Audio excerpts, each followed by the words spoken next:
Depois de uma ação judicial movida por uma magistrada do Paraná, em consequência de reportagens escritas e publicadas em 2018 pelo jornalista Marcelo Auler, que atua no Paraná, o juiz da 5ª Vara Civil de Curitiba fez a penhora online, ou seja, o bloqueio dos valores que estavam depositados nas contas bancárias do jornalista. A penhora foi de todos os valores que estavam depositados, inclusive os da reserva pessoal para pagamento de contas. O jornalista Marcelo Auler está conosco, é com ele que a gente conversa agora. Seja bem-vindo. Bom dia, Marcelo.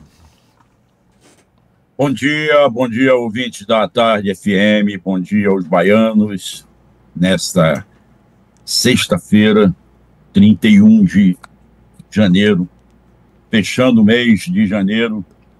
O tempo está correndo rápido. Eu não sei se eu estou com uma conexão boa, vocês estão me ouvindo legal? Tá tudo legal, estamos te ouvindo sim. E o que chama atenção nessa história, Marcelo, é que a sua condenação contraria uma decisão recente do Supremo Tribunal Federal sobre a responsabilidade civil dos jornalistas, ou seja, você acredita em quê? Foi um erro pontual do judiciário ou há uma censura judicial, digamos assim?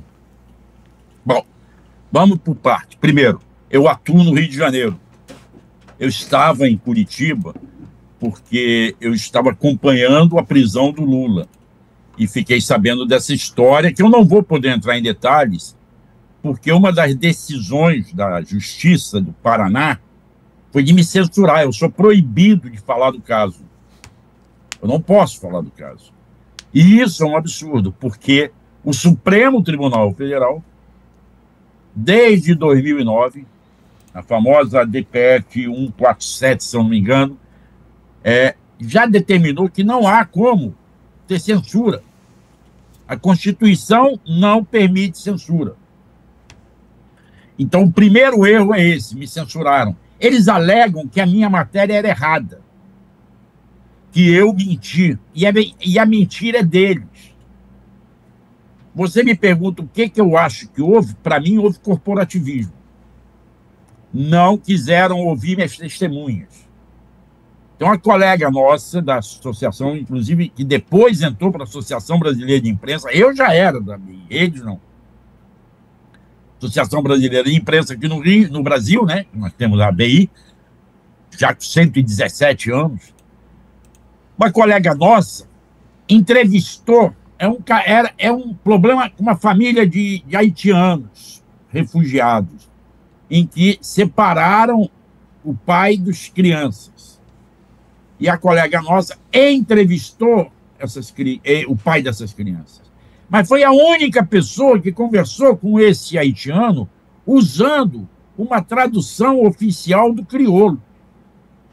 A própria juíza do caso, na conversa que teve com o haitiano, não teve tradutor. E o haitiano, convenhamos, ainda que ele falasse algumas palavras em português, que ele já estava há alguns anos no Brasil, ele não tinha cultura. E não tinha cultura brasileira. Até para entender detalhes. Por exemplo, no Haiti, não é proibido você dar palmada nas crianças. E aqui, dependendo do tipo de palmada que se der, é considerado uma violência contra o menor. E entra o Conselho Tutelar na história. Os garotos foram encontrados em casa sozinhos, isso levou a tirarem as crianças de casa, dizer que ele estava relapso cuidando. Ele tinha saído para conseguir dinheiro e comprar gás para fazer comida para as crianças. Dois meninos. E a menina estava na escola. Então, quando você me pergunta o que houve, eu acho que houve corporativismo. Não podia ter a censura. Teve.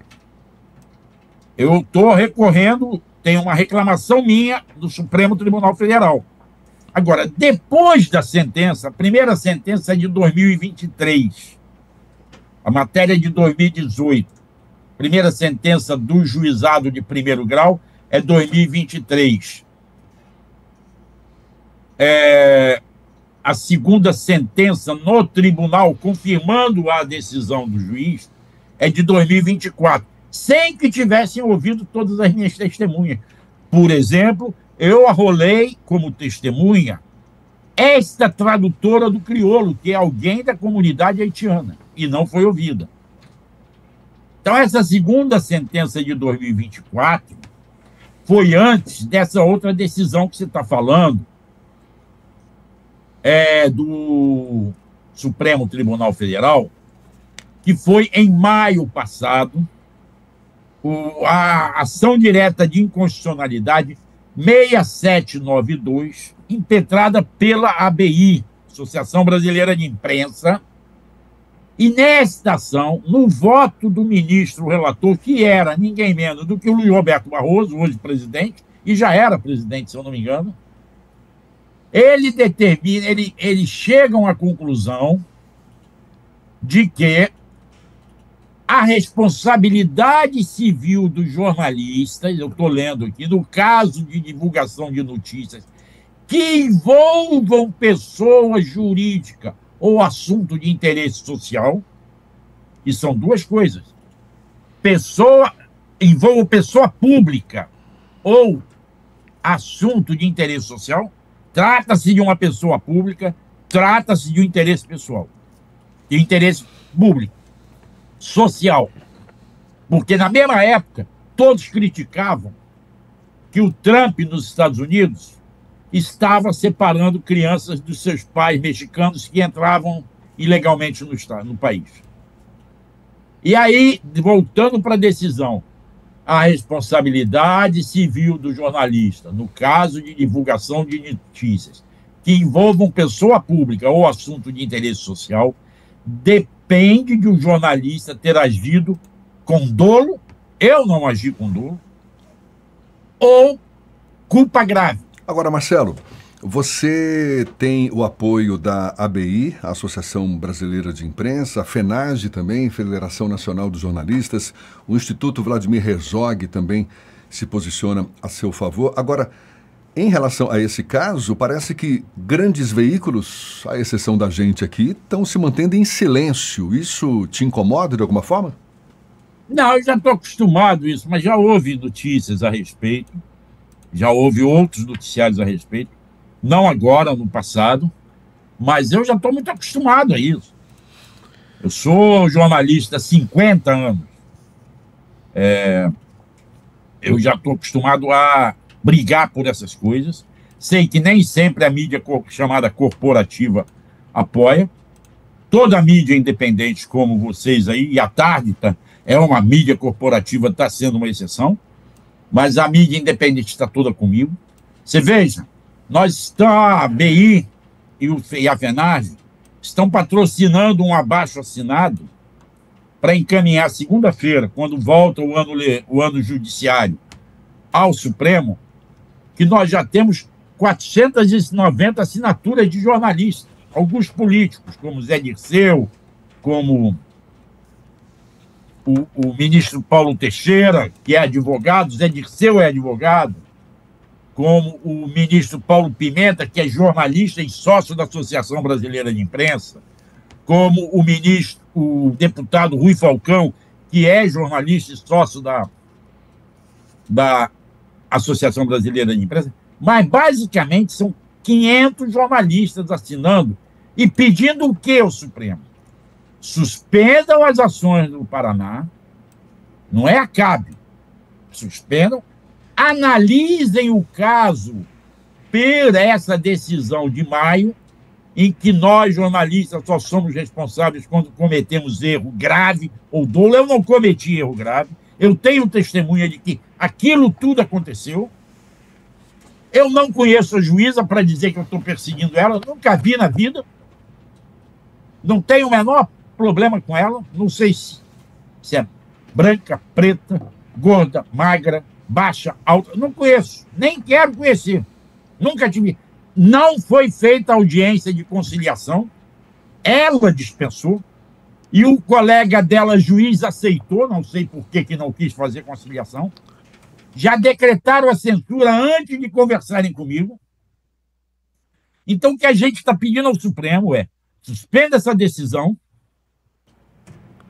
e vamos julgar a reclamação que está aqui no Supremo. à luz da decisão também de maio. Perfeito. Marcelo. É. Oi, Marcelo. Vai. Ernesto aqui, bom dia. Eu, com muita convicção, sou um dos signatários aí do documento e espero que outros colegas jornalistas aqui também subscrevam. Agora, eu queria te fazer uma pergunta, não somente como um jornalista que está sendo alvejado aí por um processo judicial, mas há muitos colegas nossos passando pelo que você está passando agora. Um tempo atrás, o Luiz Nassif foi condenado por calúnia contra Eduardo Cunha, né? Isso aconteceu e o Nassif colocou também essa história em público aqui. Mais recentemente, a gente tem o Carlos Augusto, do jornal Grande Bahia de Feira de Santana. Levi Vasconcelos, nosso colega aqui do Grupo à Tarde, também já respondeu o processo movido pelo senador Ângelo Coronel. Ou seja, esse expediente de partir para cima de jornalistas e de jornalistas antes dos veículos onde nós trabalhamos, né? E sempre com indenizações e com esse tipo de pressão financeira, o que a gente configura assédio judicial, né? Você, como membro, como associado, como diretor da Associação Brasileira de Imprensa, como você diz e descreve essa situação para os nossos ouvintes, que são nossos leitores, ou nosso público, sobre esse tipo de ameaça que pesa contra nós, jornalistas? Bom, deixa eu te falar. Eu reconheço que é do jogo, é da democracia. Alguém que não gostou de uma reportagem até processar o jornalista. É o direito dele. É do Estado Democrático de Direito. Eu tenho 50 anos de carreira, como eu já falei. Eu fui processado por eu respondi 5 ações criminais apresentadas por delegados que estavam à frente da Lava Jato, porque eu denunciei as irregularidades da Lava Jato, e eu ganhei as 5. Só a Érica Mialik Marena me processou em 3 vezes. E eu ganhei as 3 ações contra ela. Só um parêntese, Érica Marena, aquela delegada da Polícia Federal que moveu aquela investigação contra o reitor Luiz Carlos Cancelier, da Federal, depois disso? Ela era da Lava Jato, ela comandava a Lava Jato em Curitiba, depois ela foi para Santa Catarina, lá fez a ação contra o Cancelier. Que levou ao suicídio do reitor. Que levou o reitor a se suicidar, porque prendeu o Cancelier sem motivo, sem ouvir, sem nada. E prendeu sua mão, algemou e acorrentou os pés, botou um macacão laranja nele. Reitor, uma figura excelente, sobre uma possível possibilidade de um desvio de dinheiro que não ficou confirmado, todos foram absolvidos naquele caso. Mas voltando à questão, então eu acho normal. O que não é normal é você não dar direito à defesa. O que não é normal é você cancelar audiências, como a audiência de conciliar. É um saco. Eu fui processado por um delegado em Santa Cruz do Sul, no Rio Grande do Sul. Eu agradeço a ele hoje, porque eu conheci Santa Cruz do Sul e adorei a cidade. Eu não dormi lá, mas eu ia e voltava. Era um saco. Eu fui umas 2 ou 3 vezes a Santa Cruz do Sul. Você tem que ter uma despesa. Agora, há um outro tipo de assédio, sim, que também está proibido pelo Supremo. Nesse mesmo julgamento, julgou o Madi, da ABRAGE, da Associação Brasileira de Jornalismo Investigativo, que é quando, por exemplo, a Igreja Universal moveu ações em várias cidades do país contra a nossa colega Elvira Lobato, da Folha, quando ela fez uma reportagem denunciando que o dinheiro da igreja ia para a TV Record. E aí, eles movimentaram os seus fiéis, alguns que nem sabiam da reportagem, e moveram ações em juizado de pequenas causas que exige a participação das partes na audiência. Então, de repente, a Elvira foi obrigada a viajar para várias cidades, inclusive do Amazonas. Isto é assédio também. O meu caso vira assédio agora confirmado, porque, vejam só, No dia 15 de maio, eles foram nas minhas contas, me bloquearam todo o dinheiro. Todo. Zeraram as contas. 3 contas. Uma das contas, eu recebo aposentadoria. É ilegal você bloquear a aposentadoria. É ilegal. Não pode. A outra conta, que é da empresa, eu recebo os proventos do trabalho que eu faço. Ou seja, é o salário que paga a minha alimentação. É ilegal. Mas eles bloquearam. No dia 15, eu acordei com R$0 na minha conta. Tinha R$120 no banco, na carteira, e mais nenhum tostão. No dia 16, vencia o cartão de crédito meu. O dinheiro para pagar o cartão de crédito estava na conta, bloqueado. No dia 20, vencia o imposto da minha empresa. O dinheiro para pagar o imposto da minha empresa estava na conta, bloquearam. Outro cartão de crédito estava lá reservado para eu pagar, bloqueado. Eu fiquei sem dinheiro. Eu não podia comprar comida se eu quisesse.